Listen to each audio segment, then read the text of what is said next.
Welcome to Radio Design 401. This is episode 7, and today we're going to show how we're going to build a much better receiver. Better than what? Well, better than the one that we did in Radio Design 101, which is down here, but also better than many of these commercial products. And like in Radio Design 101, this material is associated with what we do in university courses. And that's true of Radio Design 401 as well now, because at the university, students are actually building and testing the radios that are implementing what Radio Design 401 has been talking about, with the exception of the Q-enhanced filtering. We'll talk more about that in a minute. But first, let's get to the results. Let's listen to our new radio. Music. First sound. Up and down converted spectrums. And yeah, we're using an external powered speaker over here. So that's the first step. Turn the thing on, see if it's working. Okay, here we are receiving one of the weakest stations around, and the spectrum analyzer marker's set on it. You can't actually see the station there. It's over on the left-hand side. This is 88.1 FM. So here's a close-up view of what was on that spectrum analyzer. 88.1 is right here, where my cursor is. And it reads out as minus 95 dBm, which is actually not a super weak signal, considering that the noise floor in the 30 kilohertz resolution bandwidth that this spectrum analyzer is set on should be close to minus 130 dBm. So this is, 30, 40 dB above that.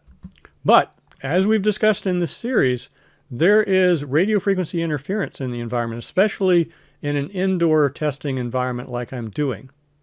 And the elevated noise floor is here at close to the signal level. And why is the noise so high? Well, like we've talked about previous episodes, radio frequency interference. We can actually see that vividly in the right-hand plot. If you compare the left part of the spectrum here in the right-hand plot with the left part of the spectrum here in the left-hand plot, you can see that it's a little bit higher. And especially under these signals here, it's elevated. And that's because I had the computer monitor that I'm producing this video on a desk which is about 6 feet away from the antenna that I'm using, and you can see it reflected in the screen. So here it's on, and it elevated the noise floor. But the noise floor is massively elevated by everything else in my house, and not just the stuff in my house, the stuff in my neighborhood. So you'll see degradations of 10 to 30 dB depending on what kind of an environment you're testing in. All right, let's tune around and see what other stations we can get. There's one. Comes in nice. There's another one. It's got some quiet music on right now, but it's there. For you, and it's already making waves. Beautiful. The track has landed on more than 30. And the neurosurgeon and his team. Beautiful, and we're hardly even moved along the dial here. There's another one. So I'm going to go faster now.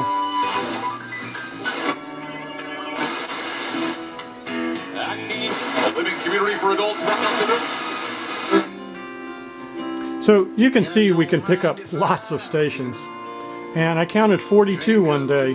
It depends on how much radio frequency interference there is in this room right now. Outside it would do much better even. Okay, so what are we going to talk about in today's video? Well, here is our obligatory outline. We'll start off with background and introduction, of course, where we'll briefly say a few more words about Radio Design 101, our prerequisite. Then we'll talk about receiver variants, different kinds of receivers that have been made, and in particular, how well they score when we see how many stations we can get. So we're going to look at score sheets like we developed in Radio Design 101 in the epilogues. And to those, we're going to add an improved version of the Radio Design 101 receiver. We're going to look at how good a car radio can get, and then we'll take some preliminary look at how well we perform. And as a special treat, I guess, we're going to look inside the Honda Clarity car radio and examine how they do their circuits. It's pretty interesting. But our main topic today is to really elaborate the radio that we're working on this, quote, semester. So we'll look at the block diagram here. We'll look at individual subcircuit schematics. We're not going to go through all of the design and detailed values of things here, but these are the schematics of the subcircuits that are in our new radio. And for anyone who wants to delve deeper into this is the parts list, this quote semester. And finally, we'll conclude with talking about future videos, but not just the future videos. I'll give you some stuff that you can look at now as well. Okay, let's get going with the background and introduction. There's been a lot of episodes leading up to this episode 7, and we're not going to cover all of that. And in fact, there's the entire Radio Design 101 series that we're not going to cover all of, but I need to kind of remind us of a few things. First of all, the block diagram right here. We're going to kind of go over that. And then throughout today's video, we're going to be talking about amplifiers, so I'm going to assume that you've got some familiarity with, you remember, or you want to go look at Radio Design 101 Episode 3 and refresh on RF amplifier design. This is common base design that we're using mostly. And we can make oscillators with it as well. But let's look at this block diagram. This is my favorite slide that I used when I was teaching the course. This is, of course, the classic superheterodyne solution to the radio receiver problem. The graphs are like spectrum analyzer plots, so think of the dotted line as the noise floor and all these vertical lines as signals out there. And there's a lot of stuff out there coming into our antenna, but just maybe one signal that we want to get. And that signal is usually in a band of frequencies, the FM broadcast band in this case. And the radio lets all of those through to the low noise amplifier. So everything gets amplified except the out of band signals, low and high. And you can see the result here. The signals are bigger because we amplified them, but the noise is also bigger. Now, there's usually a so-called image filter in a superhet receiver, and its purpose is to further strip away the out-of-band signals, but its other purpose is subtle. It is there to strip away the noise above and below the band of interest, and that's important in getting good noise figure for the overall receiver. Okay, moving further down the signal processing chain, we encounter our mixer, and we mix that incoming signal spectrum with a local oscillator, a sine wave. And that translates these signals down to a lower frequencies because then it's easier to filter, easier to technologically make narrowband filters. And the one that we use to strip off the signal of interest is often called the IF filter. I'd like to call it the channel select filter, but for legacy reasons, we'll call it the IF filter. And so what you get after that IF filter is shown here. We have hopefully stripped away all of the other signals. In practice, that doesn't always happen. We're going to talk about that today and how to fix it. And it might let through some higher frequency signals in the upconverted spectrum, but in general, the IF amplifiers that come after it are not going to have gain at those frequencies, or you could have some low pass filtering here explicitly. And so at the end of amplifying it some more, we have a big desired signal and we have elevated noise around it, and then we go into our demodulator, or in a modern radio, ADC converters. So our new design in Radio Design 401 is very similar, but it improves on these things in many ways. Our goal is to receive more stations, to get as many stations as possible, as many as are out there and can be received. And in episode 5, we went through the changes in some depth. But very quickly, the primary changes are we have an RF attenuator, so we can trade noise figure for intermodulation performance. And we talked about how intermods are very, very important. We also have this Q-enhanced LNA that we covered in great depth in 3-part episode 1. We've changed to a passive mixer to give us better intermod performance. We've put 2 filters here in the IF to get better adjacent channel selection. So we can receive stations that are right next to each other on the tuning dial. And finally, we have a better demod with more sensitivity. So again, those things were covered in episode 5, High Performance Receiver Design. So let's move on with our discussion of the performance of various radios, scoring those, and ultimately looking at the schematics for our new radio. Now, as I mentioned in Radio Design 101 series, we did a sequence of epilogues after we had designed and built the radio. We did epilogue 1, where we looked at how well it performed, how many stations it could get. So we compared it to different commercial radio receivers to see how well it did. And we scored it as shown here. In the left column are different stations in our area and some of the signal levels of those, and the Radio Design 101 receiver performance. And what happened was we could receive the stronger stations like minus 43 dBm and minus 22, of course, that's a huge signal. And so those came in what I'll call excellent, but some of these others were weaker, and we could tune to them, we could hear them, but they were kind of quiet, okay? So after we noticed that, in epilogue 1, we went in and tried to fix it by increasing IF gain. We did some debugging and troubleshooting.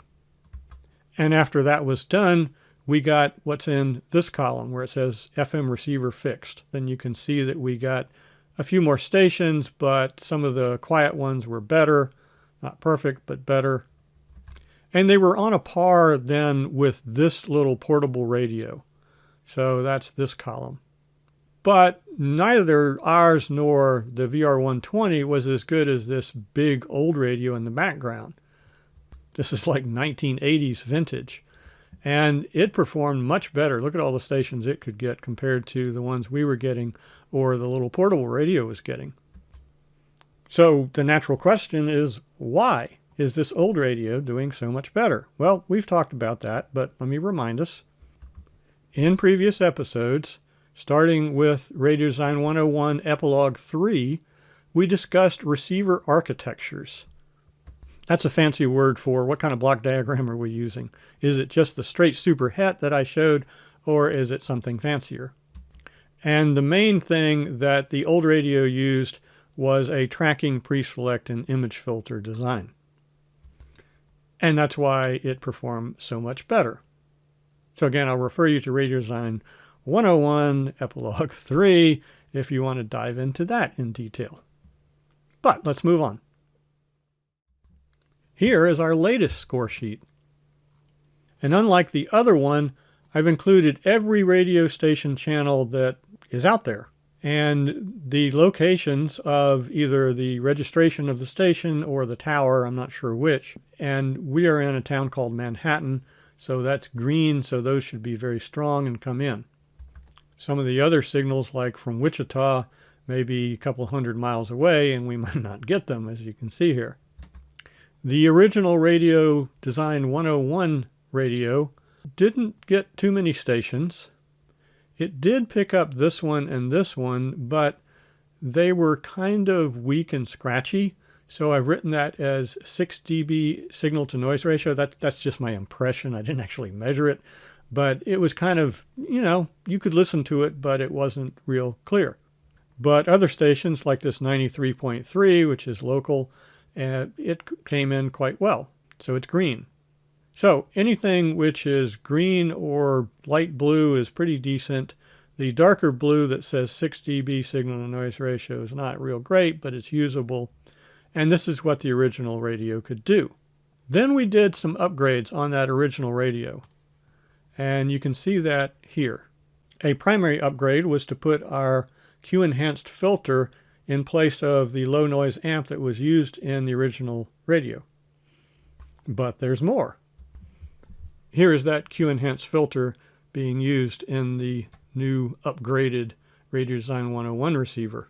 This is the first one that I built, and then up here is a later model that a student put together, a graduate student, and it has automatic tuning and is even better. But they both create tracking pre-select image filtering for our radios. But what about the radio itself that we had built in Radio Design 101? Well, you can see that here, and the big change there was to bypass the old demodulator and use the IC chip demodulator instead, here. And when we put all of that together, here's the performance that we got. It's a whole lot better than the original.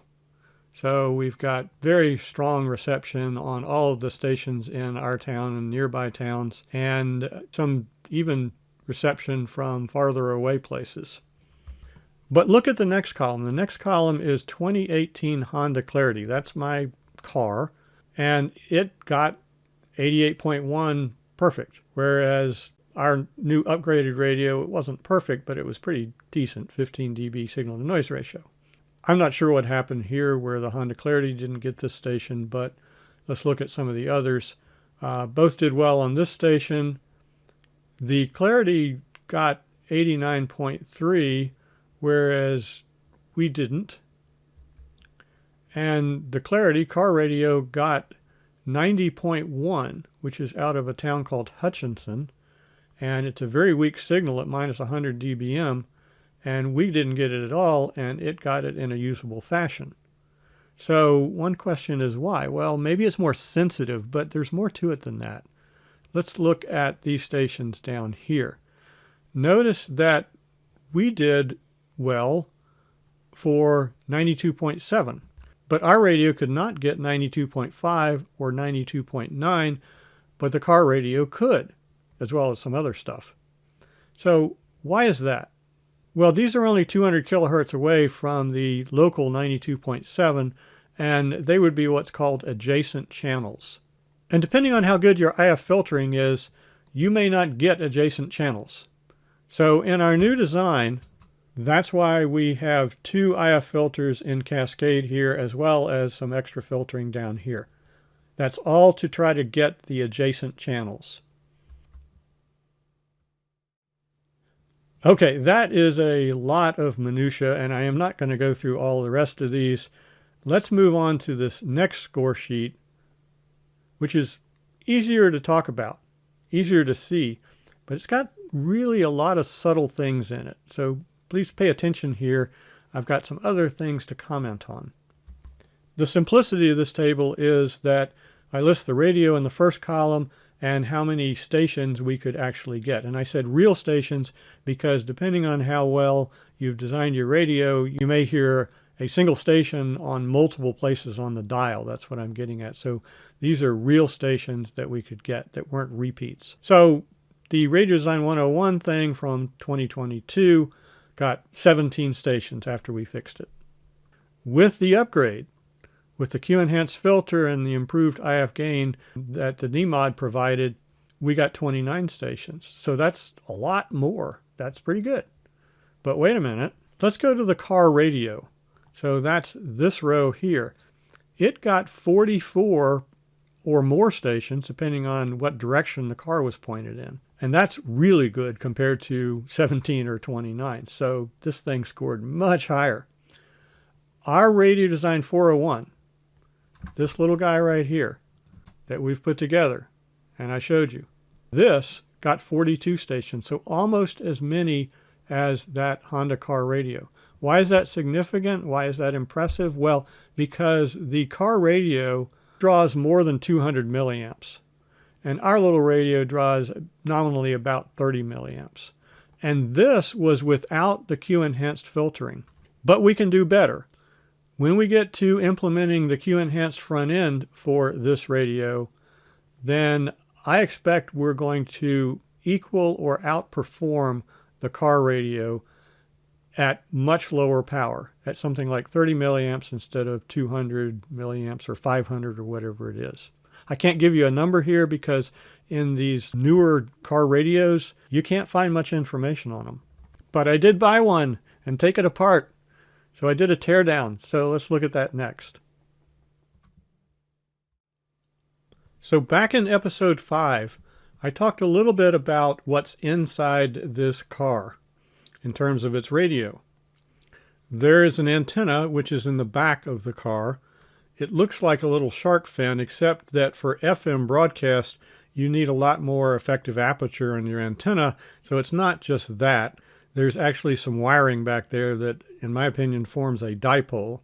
And then that goes to, well, the actual radio receiver, which at the time I thought was behind the dashboard over here. So, you know, here's the screen in the car, and the box is not inside this screen. It's actually behind the dashboard. And so I looked into that, and we talked a little bit about it in episode 5, and I thought it was in that box. But I actually bought one and took it apart, and it turns out that this, which could have been the radio, is actually a Sirius XM satellite receiver. The FM receiver is not in this box. So where is it? Well, it turns out that it's back here somewhere. And let me show it to you. Here it is. So I bought one on eBay out of a wrecked Honda Clarity, salvage yard stuff. And this wasn't very expensive. I got it for like 30 bucks. And I got it so I could tear it apart and look inside and see what's inside. There's some connectors on it. On this side is the antenna port. And then these connectors go back to the dashboard unit, which has the audio amp. Anyway, let's look inside this thing. Here is the main circuit board. That antenna connector is here. And where's the radio? Well, it's very hard to figure this stuff out, but I eventually did. NXP has got a decent portion of the market, it seems, to provide single chip radios is what they're called. And this is a, what does it say, SAF7751HV/205. So you do some Google searching on that and you don't find much. They don't provide data sheets unless you're going to make and sell tens of thousands of these and sign non-disclosure agreements. But I just took the thing apart and looked in here. So the radio's inside this, as far as I can tell. This is also a radio. It says HD radio, but this is just for the high definition digital stuff. The main receiver is in this chip. Except that all of it is not in that chip. As we can see here, there are passive components outside the chip. So the antenna plugs in over here, and then we have a whole bunch of inductors. I'm not sure what these are doing, but this is a tunable transformer, is my assessment, that performs a balun function to go from the unbalanced antenna to a differential. You can see two lines coming in here, but its main purpose is to act as a two-pole bandpass filter, and then it can be tuned depending on the market, I think is what the slug is about. And then what's inside here? Well, that's hard to find out. There are some other inductors, and they go through these traces, through these capacitors to things inside the chip. It turns out that when you're designing radios on a chip, you can't make very good inductors except at very high frequencies. At these frequencies, you can't really do it. So I suspect these are things that they needed, some inductors that they needed in the design that they couldn't put in here. I'm not sure. So that 775 chip, I could not find hardly any information on, but I did find an older version of it, TEF664X. And so I was able to find a little bit of so-called datasheet information on that. Let's zoom in on the block diagram. Okay, so here comes the antenna into that chip. Here is that auxiliary digital radio, which is really just a bunch of DSP stuff. It's not the analog electronics for a receiver. That's all in here except for those inductors that are on the board. And then the connectors on that thing I showed you go to the box in the dashboard of the car, which is where the audio processor is, the amplifiers. So let's see what it says about this. It says these are single chip radio ICs containing an AM/FM radio tuner and software-defined radio signal processing. Okay, that's cool. That gives them some capabilities that we can't really do in our analog, but it doesn't give them the capability to improve what's already messed up by not having a good front end. How good a front end do they have? Well, I don't know. Like NXP's other RF CMOS-based solutions, they create a fully scalable family that supports standard and advanced radio features. Okay, all right, marketing term. The radio receiver chip includes the AM/FM front ends, tuning synthesizer, so the local oscillator, varactor diode, and digital circuits to do a synthesized frequency tuning. Channel filtering, well, they're not using the same filters we are, so what they do is they use a low IF architecture, which allows them then to either do it digitally or with what are called GMC filters. I think they're just digitizing and then doing it digitally. And then the DSP gives them these other capabilities: multipath improvement, stereo decoding, well, we do stereo decoding, weak signal processing, noise blanking, radio data system, blah, blah, blah. So that's a quick once-over of what's inside a modern car. And our goal is to perform as well or better than that car radio at less power. And we're almost there even without the Q-enhanced filtering implemented. So if you don't want to go with the complexity of Q-enhanced filtering and you just want to make a really good radio, let me show you how. I'm going to talk about the block diagram. We're going to look briefly at the schematics. And then I'm going to give you a full parts list and talk about the printed circuit board, which is a key element in making these things work well. Once again, here is the block diagram, but this is revision 1B. So there have been a few changes from the one I showed you previously. One primary change is that I lowered the gain in the LNA with Q enhancement so that it doesn't send too strong signals into the mixer where we could then inadvertently create intermod products and mess up our performance. You don't want too much gain in a low noise amplifier. So here I backed it off to 22 dB or less. Now, if you don't want to do the Q enhancement thing, you just don't have this feedback, and I'll show you the schematic for doing it without it. Most of the other things here I've already talked about, except the RF attenuator. I did add an RF attenuator on the front end just as a simple potentiometer. So just imagine that this is moved over to the left side so we have no attenuation. If we have really strong signal environment, then maybe we want to dial some in. So where did the gains here come from? Well, the 22 dB is to compensate for the losses here with enough gain ahead of it, but not too much gain. Most of the gain we put after we strip off every signal other than the one we want. And we do that with the IF filtering, and then we can amplify a lot here. But then, as I mentioned, this DMOD chip has what's called an FM limiter. It's really just a super high gain amplifier, and that gives us the overall sensitivity for our receiver. The other thing I hadn't mentioned is the regulators down here. We'll see some of that again as we look at the schematics. Okay, here are our schematics. And first of all, a really big thank you to Garrett Peterson, who drew these schematics in KiCad, but has also been instrumental in helping us locate things like this IF amplifier limiter / DMOD chip that we didn't have in Radio Design 101. So this is a key performance improvement. He also selected some of the parts that you'll see here when I show you the parts list. But let's get into the designs. And we'll start, of course, with the low noise amp, first thing after the antenna. So here it is. And again, I'm going to assume that you've seen Radio Design 101 or you know some of this stuff because of your career. You'll recognize this as a common base amplifier. There's a bypass capacitor on the base of the transistor. So the input comes in on the emitter here, and then it goes out on the collector. And one of the things we've said in Radio Design 401 is we need to burn more power to get over the intermod problems. Not as much as the commercial chip that I showed you, but we might still want to burn more power and not have a perfect 50 ohm input impedance here. We may have something low impedance coming in. So there is a matching network on the way in. And Garrett is actually teaching the radio design course at the university this semester. And so this is his Rev 0 layout. And these strange shapes are actually to allow inductors or capacitors to be placed there.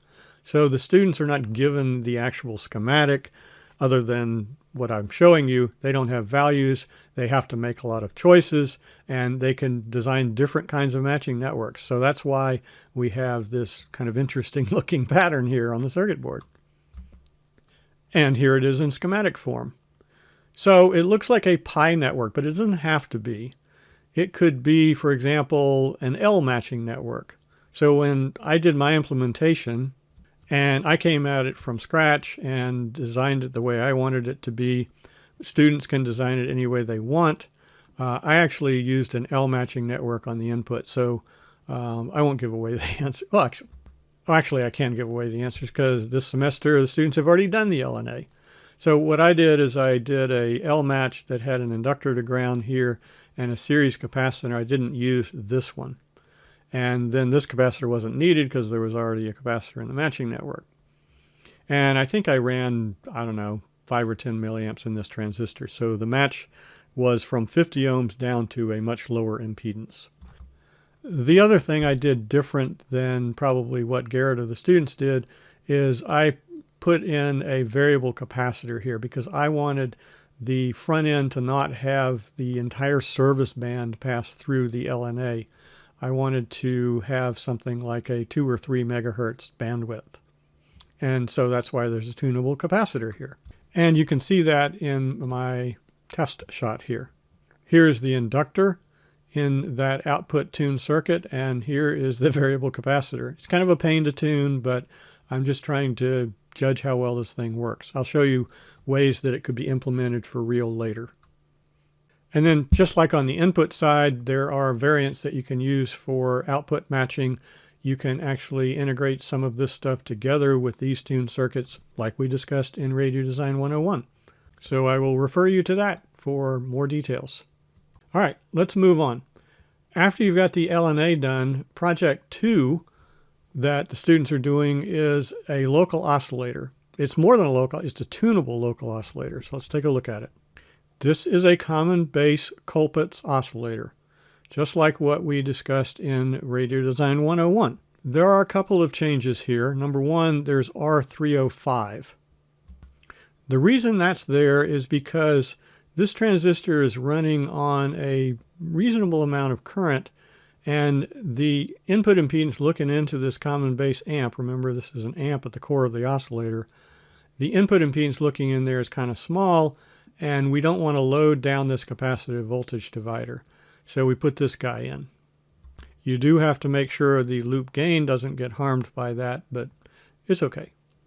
Now, the oscillator frequency is going to be determined by these two. Oh, no, it's actually mostly determined by this, the varactor diode, which is just AC coupled to this node. There may be a small fixed capacitor C305, but it's mainly determined by this varactor diode. And the varactor diode in this implementation gets its control voltage from either the potentiometer, that linear potentiometer, or a pin. So this is set up so that you could add a frequency synthesizer later. But we're using the pot right now. Again, thanks to Garrett for coming up with the linear potentiometer. I never thought of that. We used to use rotary ones, so that's very cool. You'll also notice that there is a voltage regulator, U301, up here in the upper left. That takes the 5 volts and drops it down to 3.3 so that we're running on a nice steady voltage here. You could probably have a 5-volt regulator that precedes that. In fact, that's what's in our block diagram. And then this voltage would be regulated as well so that your tuning would not change as your battery decays or something. And then finally, over here on the right, we have some buffers. Remember that this local oscillator that we're building, this VFO, variable frequency oscillator, needs to have a very high output power. And that's because we're using that passive mixer. So we need plus 5 dBm or thereabouts. And we also need to be able to drive into a 50 ohm load. That mixer looks like 50 ohms. And so there's a couple of common collector amplifier buffers here at the output. And they have to be biased with sufficient current to make sure that you don't clip the signal swing. All right, let's move on. Let's look at the mixer, IF filtering, and IF amp.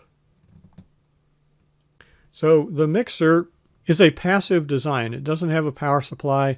It's just some tiny transformers and diodes. And I'll show you a data sheet for that coming up.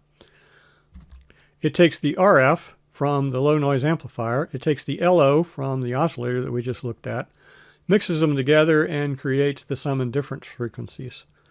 And then that goes over to the IF filters, but we need a matching network because the input impedance of these things is somewhere around 300 ohms, and the output impedance of this is 50 ohms.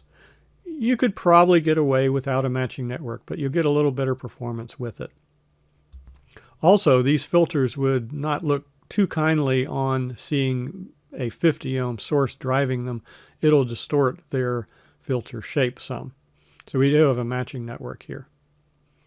And then after the filters, there's an amplifier. And here's that amplifier in the block diagram.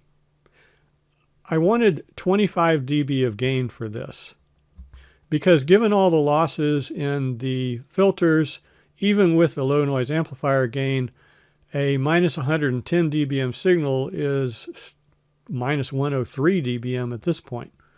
And this DMOD chip needs about minus 80 dBm or better to get a good signal to noise ratio in the audio coming out. So we got to go from minus 103 up to at least minus 78. And so I'm just designing for a gain of 25 dB. And I also provide a little filtering for various reasons. So let's see how we do that. First of all, if I want to do it all in one stage, I probably don't want to try a common base amp, so I'm going to a cascode amplifier design here.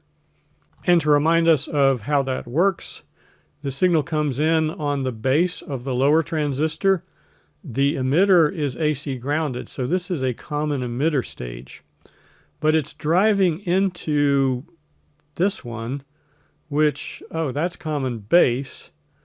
And if you work it out here, the gain of this amplifier, the composite of these two transistors, the gain from the base of the first one to the collector of the second one is minus GM times R, where R is this in parallel with whatever resistive component you see looking this way.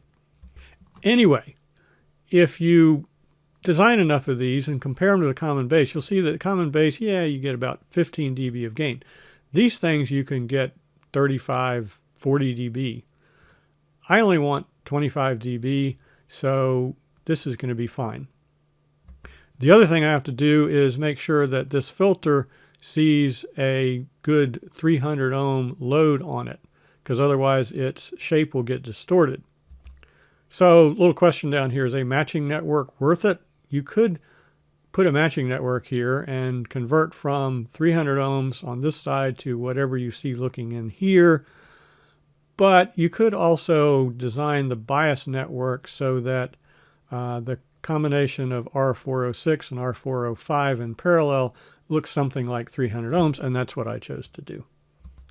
And finally, R407 was chosen to get the gain, and this inductor and capacitor combined with whatever loading is over here was done to center the thing at 10.7 megahertz. Okay, almost done with these schematics. Let's zoom in on this guy. So you need to pull data sheets for this IC, and I'll show you some of that coming up. But I'll just tell you that when I looked at the data sheet, it says the input impedance looking into this thing is about 300 ohms. So I didn't do any matching or anything at the output of that amp.